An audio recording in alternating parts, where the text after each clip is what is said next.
Hello दोस्तों, invest today for tomorrow YouTube channel पर मैं रजत माथुर आपका हार्दिक स्वागत करता हूं।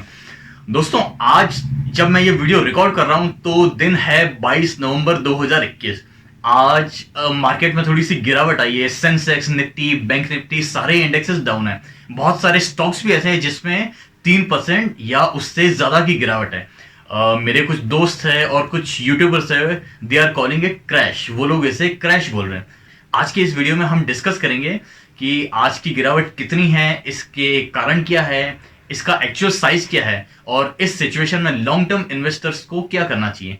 दोस्तों, दिस इज द डिस्क्लेमर। आज की वीडियो में हम जो भी डिस्कस करेंगे ये सिर्फ लॉन्ग टर्म इन्वेस्टमेंट के पर्पज से है। इसका शॉर्ट टर्म इन्वेस्टमेंट से या शॉर्ट टर्म ट्रेडिंग से कोई लेना देना नहीं। तो चलिए शुरू करते हैं।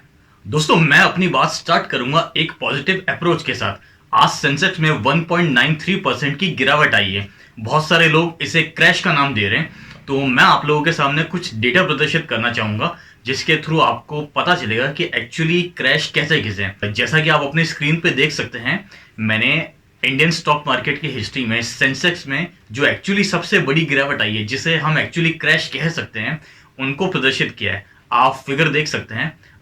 सबसे बड़ी गिरावट आज तक की है वो है 23 मार्च 2020 की, जब कोविड 19 की वजह से मोदी जी ने लॉकडाउन अनाउंस कर दिया था और फिगर है 13.15%।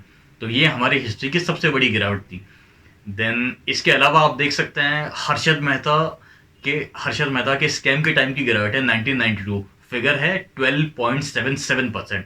उसके अलावा यूएस फाइनेंशियल क्राइसिस जब 2008 में हुआ था तो उसमें एक्चुअली 2 बार मार्केट बहुत ज़्यादा गिरा था। डेट है 24 अक्टूबर 2008, लगभग 11%, और दूसरी डेट है 21 जनवरी 2008, उस दिन है लगभग 7.9%। उसके अलावा एक 9 नवंबर 2016 का फिगर आपको दिख रहा है, गिरावट हुई थी 5.90%।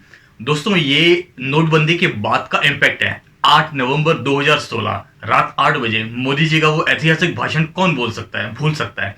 मोदी जी रात को 8 बजे स्क्रीन पर प्रकट हुए थे और उन्होंने कहा था, भाइयों और बहनों, आज रात को 12 बजे के बाद 500 और 1000 के नोट बंद, लीगल टेंडर नहीं रहेंगे। तो ये उसी के बाद अगले दिन 9 नवंबर का स्टॉक मार्केट का रिएक्शन है। तो दोस्तों, इन फिगर्स को देखिए आपको एक्चुअली अब समझ में आ गया होगा कि एक दिन में मार्केट कितना गिर सकता है। ये जो 1% या 2% मार्केट गिरता है, इससे लॉन्ग टर्म इन्वेस्टर्स को बिल्कुल भी घबराने की जरूरत नहीं है।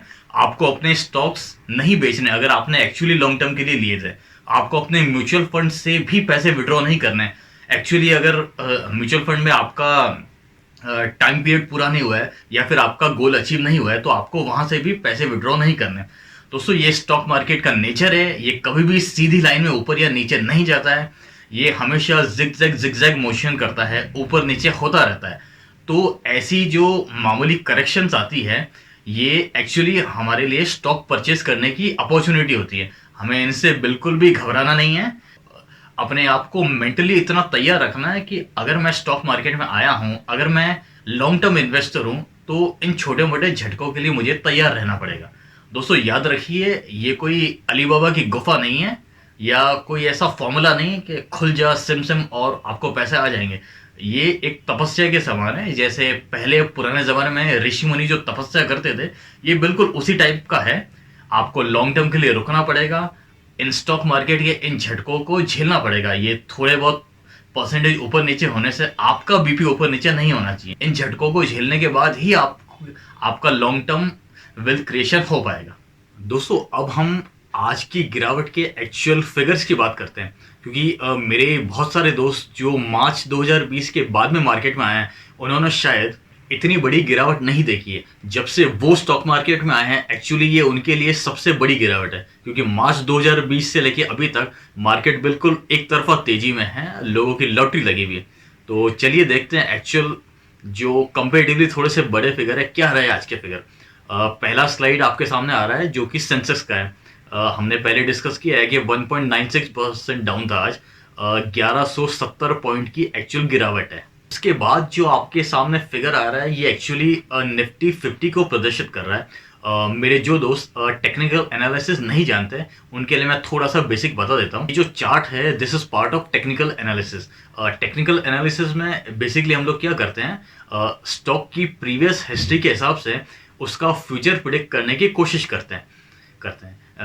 एग्जाम्पल के लिए जो लोग शादीशुदा है वो इसे समझ लीजिए। लेट्स से आप 10 साल से शादीशुदा है, तो आप अपनी पत्नी के साथ इतने टाइम तक रहते हैं, आपको उसके बिहेवियर का एक अंदाजा हो जाता है। आपको अंदाजा हो जाता है कि अगर मैं इससे ये बात कहूँगा तो इसका रिएक्शन ये होगा, अगर मैं इसे बिना बताए बाहर शायद शराब पीने चला जाऊँगा तो इसका रिएक्शन ये होगा। तो इस टाइप का आपको अंदाजा रहता है। तो ठीक ऐसा ही केस टेक्निकल एनालिसिस में होता है। उसकी हिस्ट्री देख के, स्टॉक की हिस्ट्री देख के हम अंदाजा लगाने की कोशिश करते हैं कि इसका फ्यूचर क्या हो सकता है।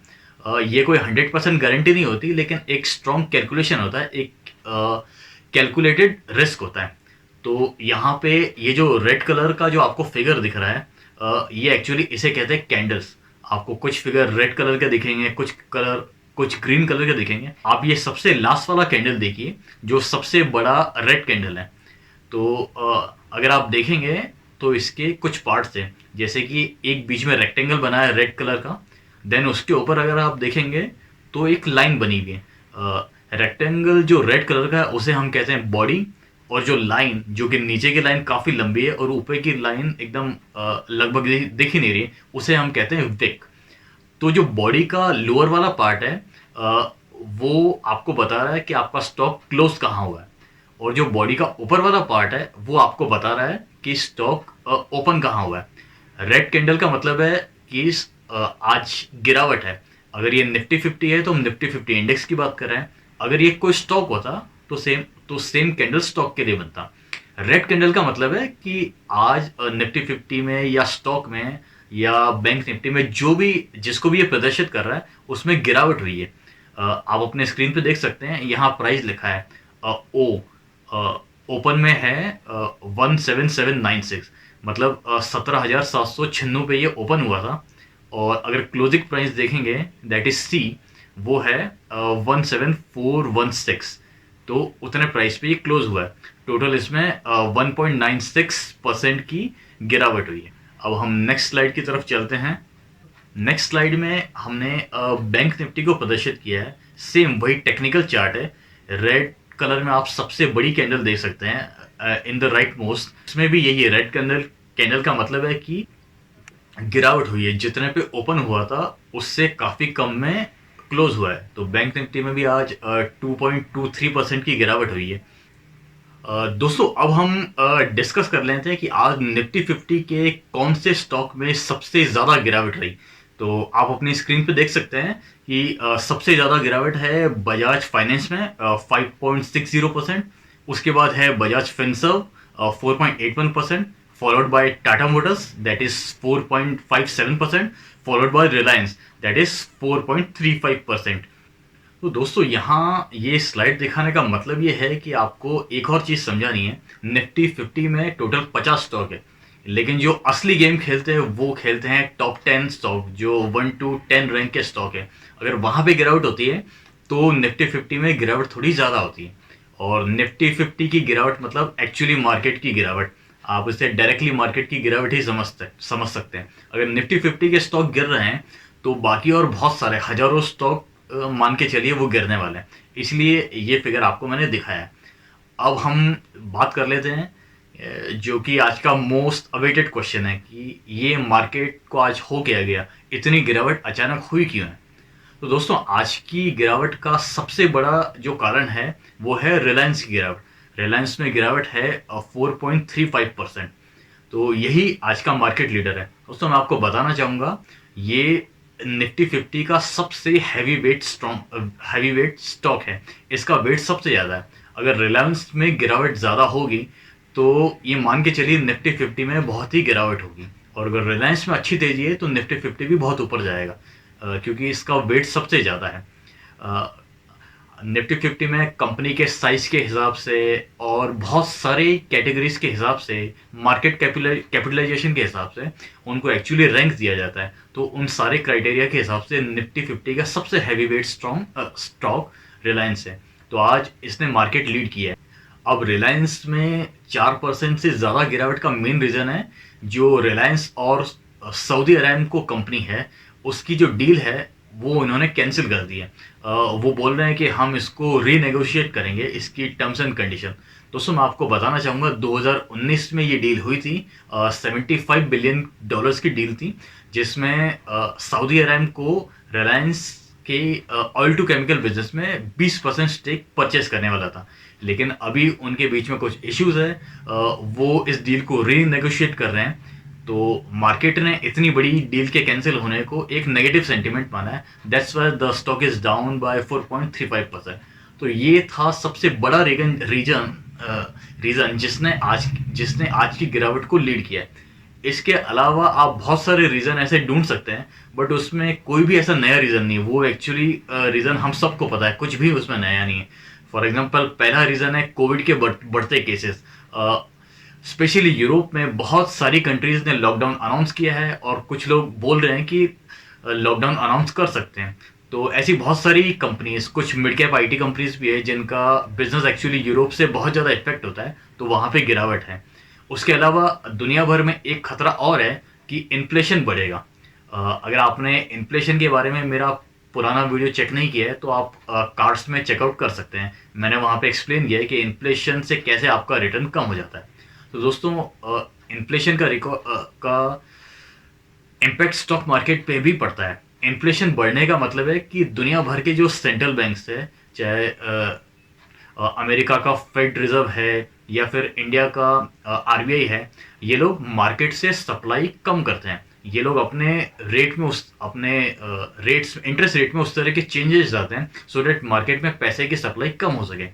तो ये मार्केट के लिए एक नेगेटिव सप्लाई सेंटीमेंट होता है। अगर मार्केट में पैसे कम हो रहे हैं तो मार्केट गिरने के चांसेस ज़्यादा होते हैं। तो इसी उम्मीद में भी आज काफ़ी मार्केट गिरे हैं कि इन्फ्लेशन का रेट बढ़ेगा और जो सेंट्रल बैंक है वो मनी का फ्लो थोड़ा सा कम करेंगे। तो एक वो रीज़न है। उसके अलावा नेक्स्ट रीज़न है कि मार्च 2020 से अभी तक हम देख रहे हैं दुनिया भर के मार्केट बहुत ज़्यादा तेज है। स्टॉक्स के वैल्यूएशन बहुत ज़्यादा बढ़ गए हैं। लोगों ने बिल्कुल अनएक्सपेक्टेड रिटर्न कमा लिया है। ऐसे झटकों से बिल्कुल ना घबराएं, अपने इन्वेस्टमेंट में बने रहें। म्यूचुअल फंड अगर है तो उससे विड्रॉ ना करें और अपने स्टॉक्स ना बेचें। और अगर आपके पास थोड़ा फ्री कैश फ्लो है तो कुछ अच्छे स्टॉक्स को एक्यूमुलेट कीजिए। Thank you for watching this video. कैसा लगा प्लीज़ कमेंट करके बताइए। Please like, share and subscribe to this channel invest today for tomorrow. Thank you.